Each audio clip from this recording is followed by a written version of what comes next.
Hello, everybody. Well, I'm very happy to welcome Aziz Al-Doory of the most excellent History of Westeros podcast. And today he's going to be speaking to us about the Game of Stories. Just a couple of the small housekeeping things. On the right, there's a panel for chatting, saying hello and saying nice things. And then also right at the bottom of your screens, there's a place to say where you can ask a question, which is if you've got sort of specific questions for Aziz, that would be really great to ask them there. Okay, Aziz, over to you, and I'm looking forward to it. All right, thanks, Luke. Appreciate that. I have a friend by the name of Matteo Barbagallo, and well, let's be honest, if you had a friend named Matteo Barbagallo, you'd probably quote him too. And he's a very interesting person because he has studied fantasy literature for most of his life, and he's an academic. And he's told me that, like many genres, there's sort of a back and forth, like a lot of historical events or historical trends, they can go in and out, back and forth. And with the passage of time, things become popular and unpopular and then back again.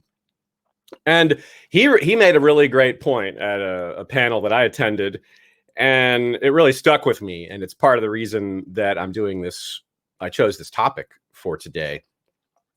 And he made a point that the point was that if you really think about it, the oldest genre of writing, of fiction writing, is fantasy. And he cited the example of Gilgamesh. And Gilgamesh is essentially the oldest story we know. And it's absolutely a fantasy story, even though it's based on a real king and, real places and somewhat, there's obviously some of it's not so real, but the root of the story is rooted in history. But over the centuries, eons, really, the story has continued to be told in various forms, and with various details changed or omitted, depending on the audience, depending on certain cultural values. But there's always at least a core elements or some core elements to the story that remain roughly the same, and they serve the same purpose, whether it's 1,000, 2,000, 3,000 years ago. Heck, we can go back even farther for Gilgamesh, 4,000, or whether it's a story that's newer. You can do the same thing with it, which is you can use it as an example. You can use the stories within Gilgamesh. You can use the lessons within it now, just as they did then. Some of the themes of it are love and death, civilization. Enkidu is one of the main characters, and he's tamed by love. It's both romantic/sexual love and friendship. And well, of course, the notion of, barbarians is not something that we really need to worry too much about in terms of modern life. It's still valuable lesson to understand that certain aspects of culture or certain common elements that we have as humans can be used to bridge those gaps between cultures or individuals that are disconnected. So I think that's really neat that we have stories super old like that are still around, that we're still getting value from, that we're still talking about. So I started podcasting on Game of Thrones / A Song of Ice and Fire after being inspired by other podcasters, listening to Dan Carlin, things like that. And I started a second podcast called The Podcast of Surprise that's based on the Witcher novels. And well, there's nothing. So I'm going to be quoting both of those stories as well as a few others. It's not all going to be Game of Thrones and a couple of Witcher quotes.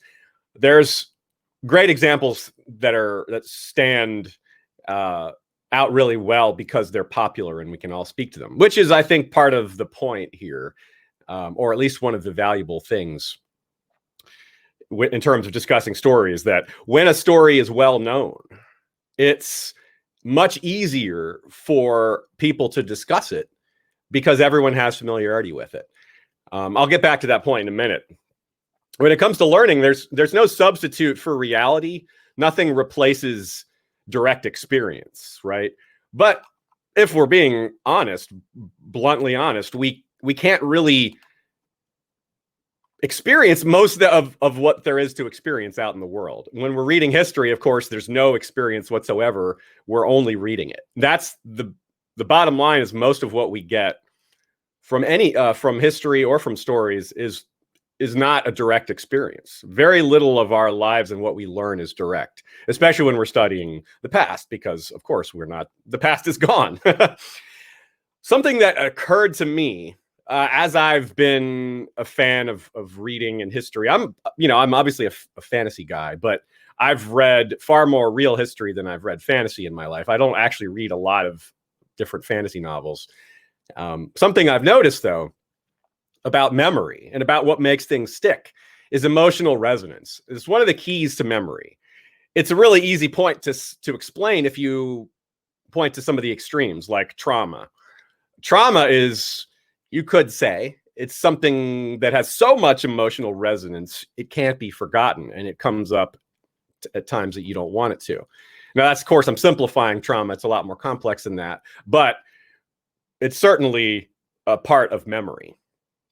On the other hand, there's things that are so emotionally devoid that there's no resonance at all. It's all about the information or how it makes you have to almost generate the emotions yourself or feel it personally. For example, certain aspects of history can be pretty dry. Even if they're important, they can be dry. And that makes them less memorable. And it makes it a lot harder to discuss them in large groups because, heck, most people aren't going to know obscure historical things that aren't very interesting.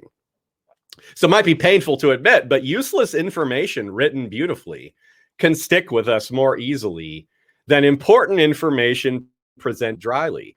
Let me give you a powerful example that I think a lot of you will feel deeply, yet impersonally, yet a little personally, all at the same time. When I say Library of Alexandria, that kind of hurts, doesn't it? It's like, ouch. Why'd you have to bring that up, Aziz? That's painful. Because of that emotional resonance of losing all that history, losing all that forever. We're never going to stop thinking about it. All those scrolls, 1,000 years from now, people are still going to feel that loss. They're still going to be like, man, I wish we had those. What could be in there?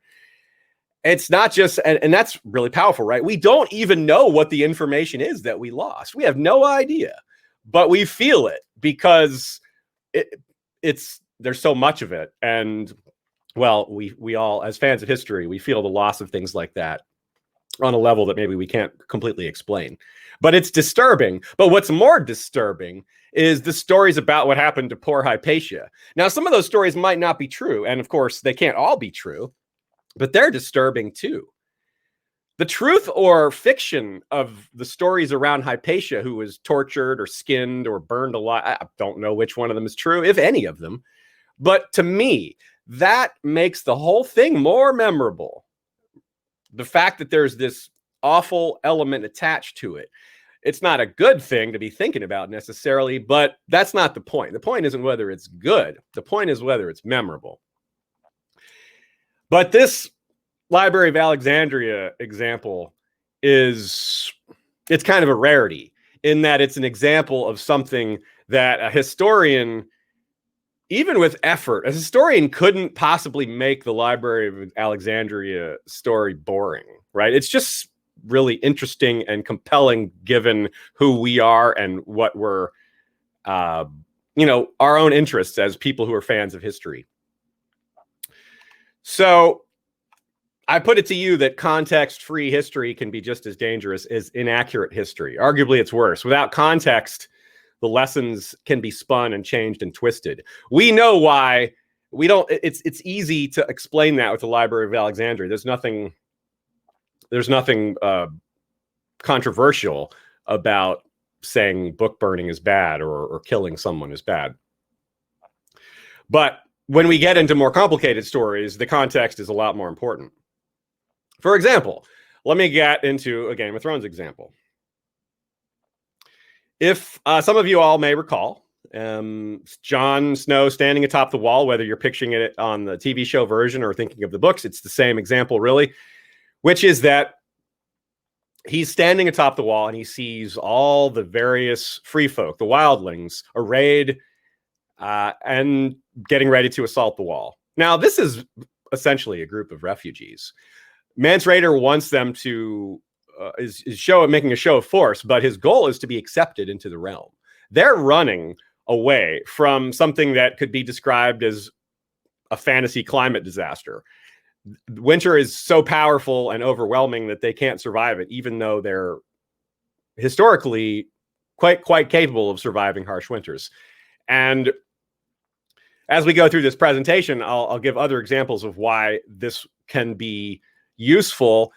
And as an example, in some cases, even more so than real world examples, because, well, it removes the context that can become charged. It removes context that enables discussion, or that makes discussions more difficult because of preconceived notions, because of real world connections to the events. So let me give you another example that is a lot more germane, and it's a lot more, perhaps more powerful. The concept of story is a powerful tool to supplement or draw attention to history. Just very recently was given a really powerful example that it's so powerful that I can't not use it. An awful and disgusting event in American history was not taught to most of us in schools. It took a fictional version on HBO surrounded by superheroes and a completely imagined alternate future to introduce the majority of us to the events in Tulsa of 1921. If you're like me, you hadn't heard of the event before that. The point of this is not to discuss that event. The point of it is to discuss how powerful it was to have that put on TV and how that generated new discussions, even though it was presented around a fictional package. But a lot of people could not stand to watch Watchmen. It was too much for some people. The on-screen violence was almost traumatizing for some people, even though it's a really important lesson to learn. Some people need to take that in a different method or different medium. It's the direct and polar opposite of dry history. The example I used earlier about historical context that's so boring that it's forgettable, something like that Watchmen opening sequence is, well, it's the polar opposite of that. It's too powerful almost. Not too powerful, but it can be for some people. So it's vital that these lessons and failures and shame be remembered from examples like Tulsa in 1921. But there's no such thing as a form of communication that's going to work for everyone. A lot of us, the TV show was a great way to be introduced to that. But for some people, they're going to need books or podcasts or historical presentations. It was enough for them just to be made aware of the event. They can go look at it on their own without seeing all that on-screen violence. They can take it in the way they need to take it in. That's why it's helpful to use fiction to discuss sensitive issues. A storyteller who knows how to strike that balance between context and fact, between emotional and informational, is a really powerful thing. A lot of historians are not great writers. Let's be honest here. They're accurate writers. They're honest. They're diligent. They're observational. They're talented in lots of ways, but they don't write prose very well. I mean, sometimes they do, but it's not their job. It's not their focus. It's not really their mindset. And that's why professional authors have a leg up in certain ways as far as communication and getting the point across, that bridging that gap, shall we say, between understanding and just information. Just getting information. I mean, if you were just to be told 5 million people died in this war, what does that tell you other than it's awful? You're like, wow, that's really terrible. That's a huge number of people. But without details, without context, you can't learn from that. Here's a good example of a real life comparison or person who uses stories in a way that you might find surprising. Here's my first quote of the day. This comes from an episode I did on the History of Westeros podcast with Max Brooks and M.L. Kavanaugh, who is a lieutenant colonel and a big fan of stories. They wrote a book called Winning Westeros, and they got the foreword of their book was written by retired Admiral James Stavridis. So here's a quote from Admiral James Stavridis that is, again, the part of the opening to Winning Westeros. I can't just use this quote without giving their book a little bit of a pitch. So check out Winning Westeros if you like. What if questions are the root of strategic thinking? Because the outcomes are not a matter of historical record, I have always found these questions easier to ask when reading works of fiction. Tracing the imaginary career of Captain Jack Aubrey through O'Brien's novels, I constantly ask myself what I would do in the situations he faced. Time and again, I found that this mental exercise paid off when I encountered similar situations in real life. The Aegis destroyers I sailed in might have been much more high-tech than the wooden men of war of Captain Aubrey's day, but the challenges of discipline, the tension of preparing for battle, and the pressures of command are enduring elements of naval life. These are also some things that historians maybe aren't great at recording. The historians will certainly record those differences in high tech. They'll give you all the details about the ships and the soldiers, but they may not speak terribly well for this tension of preparing for battle in terms of the individual mind of the soldier or the pressures of command. These are things perhaps better described by an author, someone who's more experienced or skilled with describing emotions and things that historians are not unequipped to deal with by any means. It's something they deal with all the time, but something that maybe authors have spent more of their life perfecting. This is an admiral we're talking about, right? This guy has had all the access and exposure to military texts and histories that one could imagine. If that was enough, if he thought, he could spend all his time reading military texts and he would never finish them all. Even if he spent his whole career reading military strategy, just nonfiction, he could never read it all. But despite that, he still thought that stories were valuable. He still thinks that today. If just reading military history and military texts and nonfiction was sufficient to fill out his skill set and those below him, he would never have turned to stories at all. It's clear that stories provide something that these histories, that these manuals, that aren't present. Something is being fulfilled here that isn't being captured otherwise. Otherwise, this would just be frivolous or entertainment. But this is a guy who knows what he's talking about. Rear Admiral. I mean, you don't rise that high without having some qualifications. I once read another similar story here on a smaller scale. I once read about a lieutenant in the U.S. Army who introduced the soldiers under him to read the novel Gates of Fire. A lot of you probably know that novel. It's a historical, fictional retelling of another impossible to make boring series of events, which is the Spartans and their allies at Thermopylae fighting the Persians. Of course, that was also popularized by the movie 300. But this lieutenant, same deal with Rear Admiral James Stavridis. He could have told his soldiers, I want you to study this campaign. I want you to learn the lessons of this campaign. I want you to read this history. But he wanted them to read the story. He wanted them to read the fictional account because I'm pretty sure he was more interested in inspiring them on an emotional level, their valor, their unit cohesion. Teaching them history has value, but that's not what his interest was in getting them to read that book.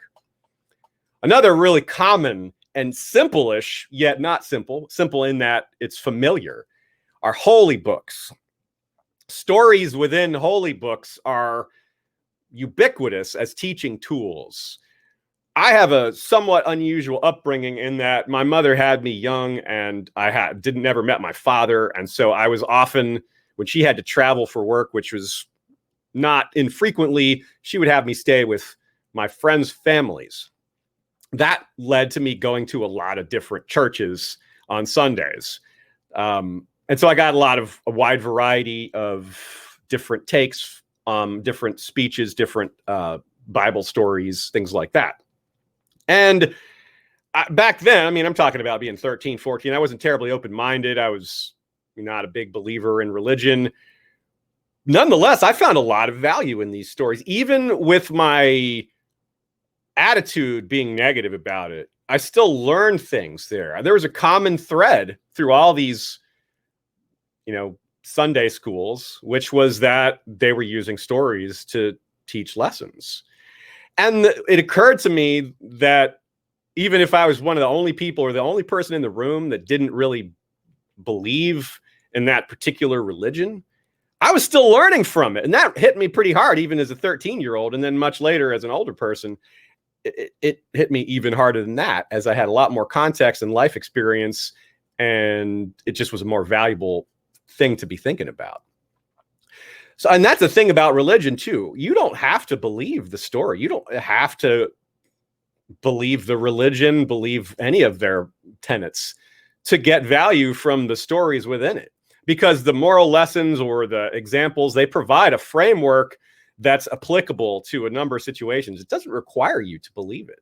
And to me, that's an important factor of why fiction is useful, because believe it or not, you already go in knowing it's not true, but it still can provide you a really valuable jump off point for discussing real things in your life or other people's lives or social issues. Let's look at a different example from history that touches on this facet of this aspect of whether it's real or not. The Trojan War. It's a good example of something that at first wasn't written down, but was eventually, and a story that changed over time based on who the audience was. We're not going to get deep into the weeds with the details on the Trojan War, but let's just say that a lot of scholars figured out that Homer changed some of the details to fit his audience. He wanted to have more resonance with them because the lessons within the story were more important than getting the historical accuracy down to a T. It's enough to just have the general point. It doesn't matter that much whether there were 1,000 ships or 900 ships or 500 ships. At a certain point, it matters. If it's 1,000 and it turned out to actually be only about 25, well, that's such a big difference that maybe that's worth examining. But you see what I mean. And as far as it being believable, historically speaking, contemporaries knew it was real. During, in ancient Greece, they knew the Trojan War was a real thing, but eventually it became legendary and we thought it never happened. But then eventually it became real again when they found evidence of archaeological evidence of Troy. But the storytelling, the way people learned from the Trojan War didn't really change when we discovered it was real or not. The history changed massively. The archaeology changed massively. But questions like, was Helen justified in leaving with Paris? That doesn't matter in terms of whether it really happened or not. Whether or not Troy really happened or happened the way we're told, the question of whether Helen was justified in leaving with Paris is not impacted whatsoever by whether or not that story was real or not. We can speak to that as human beings, as people of feeling, as people of conscience, as people saying, well, is Helen, she was trapped. She didn't want to marry that man. She didn't choose to marry that person. So from a modern perspective, we could say, yeah, absolutely. It's her agency. She should be able to leave when she wants to. On the other hand, you could say, well, what about the cultural context? Is it, she's going against certain cultural values. If she's starting a war, isn't that her responsibility to not start a war, even if it's unfair? Isn't starting a war and having so many people die, isn't that more important than her personal happiness? I'm not here to answer that question. I'm here to present it and show that this is a great example of fiction or history, because we don't know whether, even with Troy being real, we don't know whether this aspect of it is fictionalized or dramatized or completely made up. So we can set all that aside when we're discussing it, because it doesn't actually change the moral lesson contained there. Was Achilles right to sit out when Agamemnon stole Briseis from him? Big question, big open question. Again, I'm not here to solve that question, but that is something that we can discuss now. They discussed then, and it doesn't matter whether it really happened. Let me at last get to a Game of Thrones example. I'll use another quote here. This is a very famous aspect of the books that unfortunately didn't have a big impact on the show, but oh well. Varys's riddle. In a room sit three great men, a king, a priest, and a rich man with his gold. Between them stands a sellsword, a little man of common birth and no great mind. Each of the great ones bids him slay the other two. Do it, says the king, for I am your lawful ruler. Do it, says the priest, for I command you in the names of the gods. Do it, says the rich man, and all this gold shall be yours. So tell me, who lives and who dies? Now, I've been covering A Song of Ice and Fire, or I've been obsessed with it since something like 2001. And as long as I've been covering it, people have been discussing this riddle. No one's ever solved it because it's not meant to be solved. There is no true answer, even though it's explained in greater detail within the novel. But within it, there's so much you can say. I mean, you can, within that quote, you can talk about, well, where are the sources of power in society? Government, spiritual, financial. Is that applicable to now? Fairly well. Yeah, you could probably put almost anything into one of those three categories as far as power sources within societies. But the various reasons we might actually make this choice, if we're the sellsword, who we might kill and who we might let live, those decisions are effectively infinite, because those are the decisions that change based on who you are, what culture you're living in, and your own upbringing and things like that, your own cultural values. So let me continue with the quote, because it contains part of the core message here. Varys smiled. Here then, power resides where men believe it resides, no more and no less. So power is a mummer's trick? A shadow on the wall, Varys murmured, yet shadows can kill, and oftentimes a very small man can cast a very large shadow. A good example of this, let me apply this to the real world now. It's about time I started speaking to some current issues to be a little more specific about how these discussions can be used. Look at how quickly society has shifted on race issues the last month or two in America and around the world as well. But of course, I'm more aware of what's happening in America right now. The public has made it known where those shadows lie. The power of those shadows on the wall has changed. Can you imagine a year ago, a bunch of people just taking out statues like that? Can you imagine these demonstrations against police? Can you imagine these things? It's hard to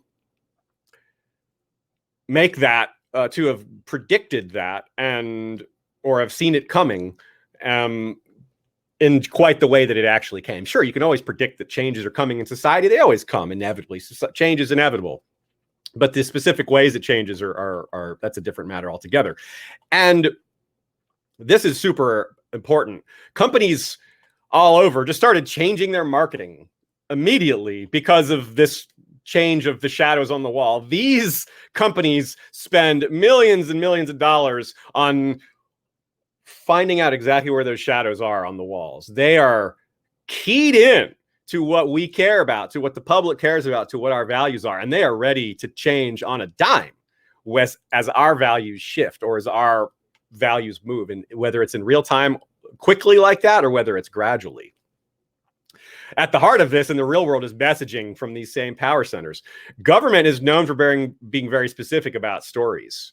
Spiritual leaders, same thing. Spiritual, I already talked about, going to church and hearing stories and using that to further discussions like this. The stock market's a perfect example about that. Sure, evaluation comes into that for the value of a company, but a huge part of how a company is valued on the stock market is its perception, the perception of that company's value.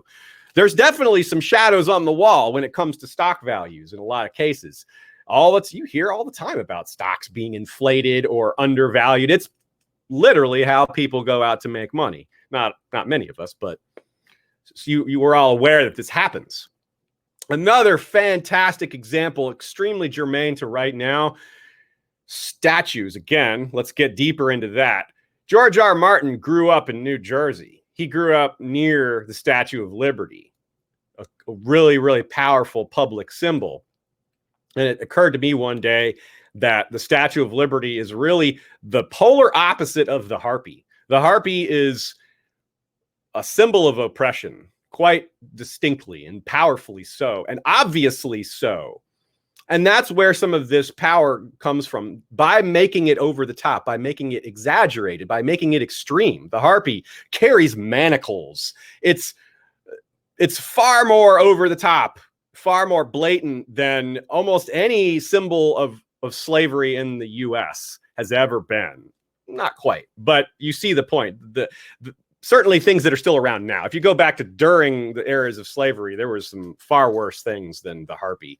But I'm talking about now.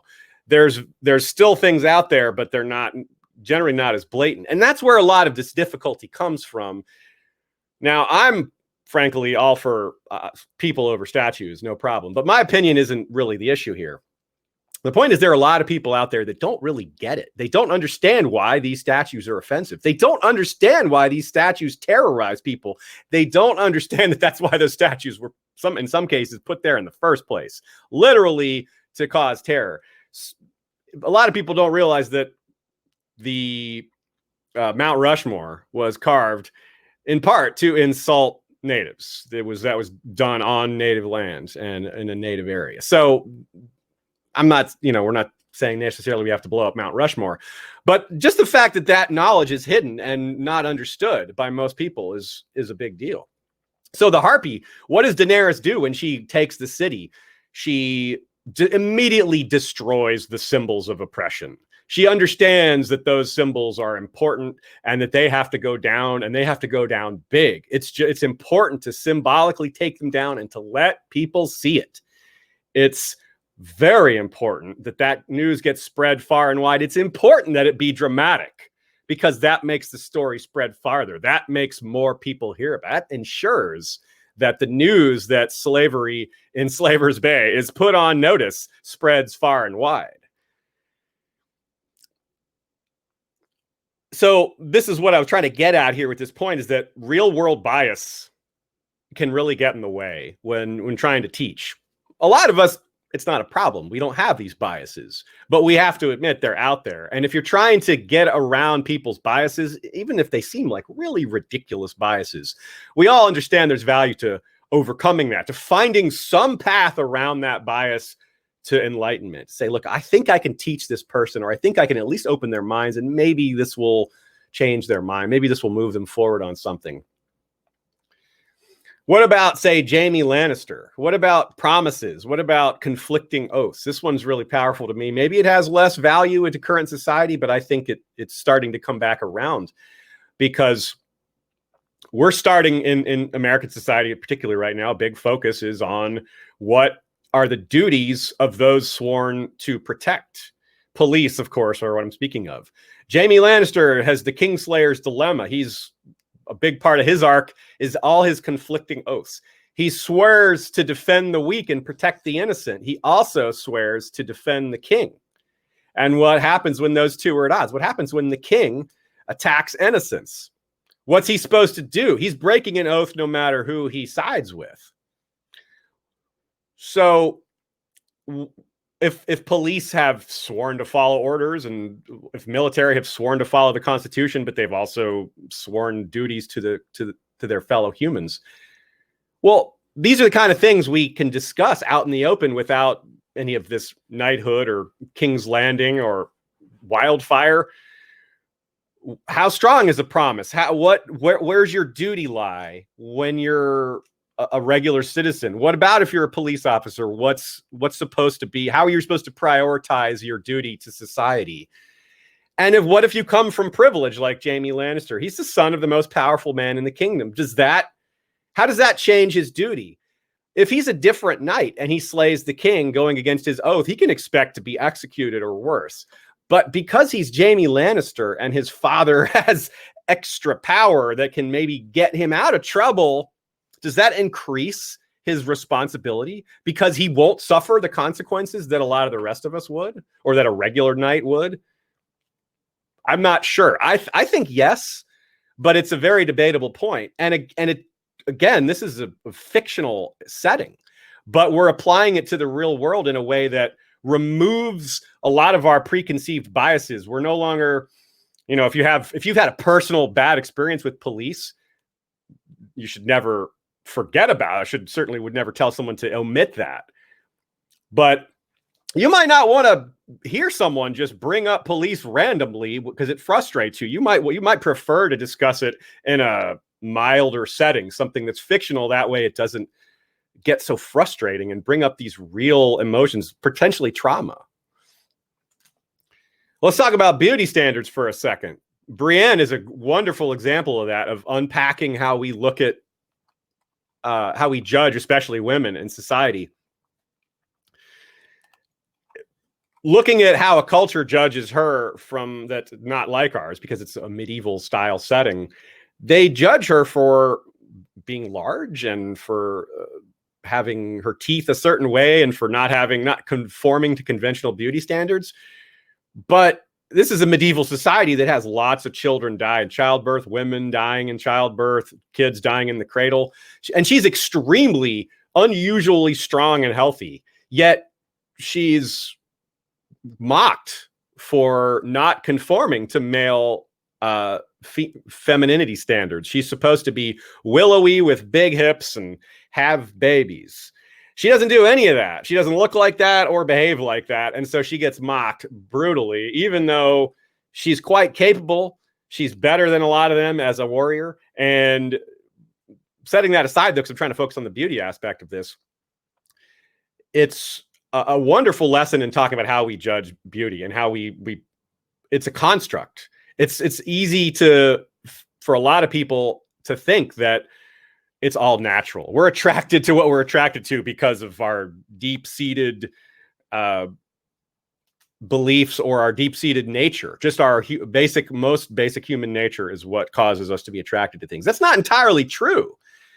We're taught to see certain things as beautiful or ugly based by our society when we're growing up. Our parents, the TV shows we watched. I personally feel like I was deeply impacted on beauty standards by watching way too much 90s and 80s era sitcoms where everyone was just super hot all the time. They never portray anything that isn't like conventional beauty maximized. And that could really mess with you over time. Now, we're running out of time, so I'm going to skip ahead to one of my favorite quotes here, one of the ones that I was really inspired to use here for this chat. And it's a quote that adds emotional weight without dealing with some of these impolite or offensive, sensitive subjects without these elements that make them personal. This one's from the Witcher novels, and this is referring to, well, I think it speaks for itself. We don't need any preamble. The Druids protecting the ancient tree called it the seat of friendship and willingly welcomed all comers. But even during an event as exceptional as the world-famous Troubadour's just concluded performance, the travelers kept to themselves, remaining in clearly delineated groups. Elves stayed with elves. Dwarvish craftsmen gathered with their kin who were often hired to protect the merchant caravans and were armed to the teeth. Their groups tolerated at best the gnome miners and halfling farmers who camped beside them. All non-humans were uniformly distant towards humans. The humans repaid in kind, but were not seen to mix amongst themselves either. Nobility looked down on the merchants and traveling salesmen with open scorn, while soldiers and mercenaries distanced themselves from shepherds and their reeking sheepskins. The few wizards and their disciples kept themselves entirely apart from the others and bestowed their arrogance on everyone in equal parts. A tight-knit, dark and silent group of peasants lurked in the background, resembling a forest with their rakes, pitchforks, and flails poking above their heads. They were ignored by all and sundry. Elements extremely familiar to our society are found here. We have the majority race, the humans, congregating apart from the minority races. The humans then break apart into their social classes. The minorities do not do this as much or at all because they're outnumbered so greatly. They cannot break apart into these smaller groups because it becomes self-destructive. They do not have the privilege of picking and choosing their friends nearly as much because safety is too high on the list of imperatives. Substitute real-world minorities in some of these examples, and or maybe you already caught that off the top. It just immediately clicks.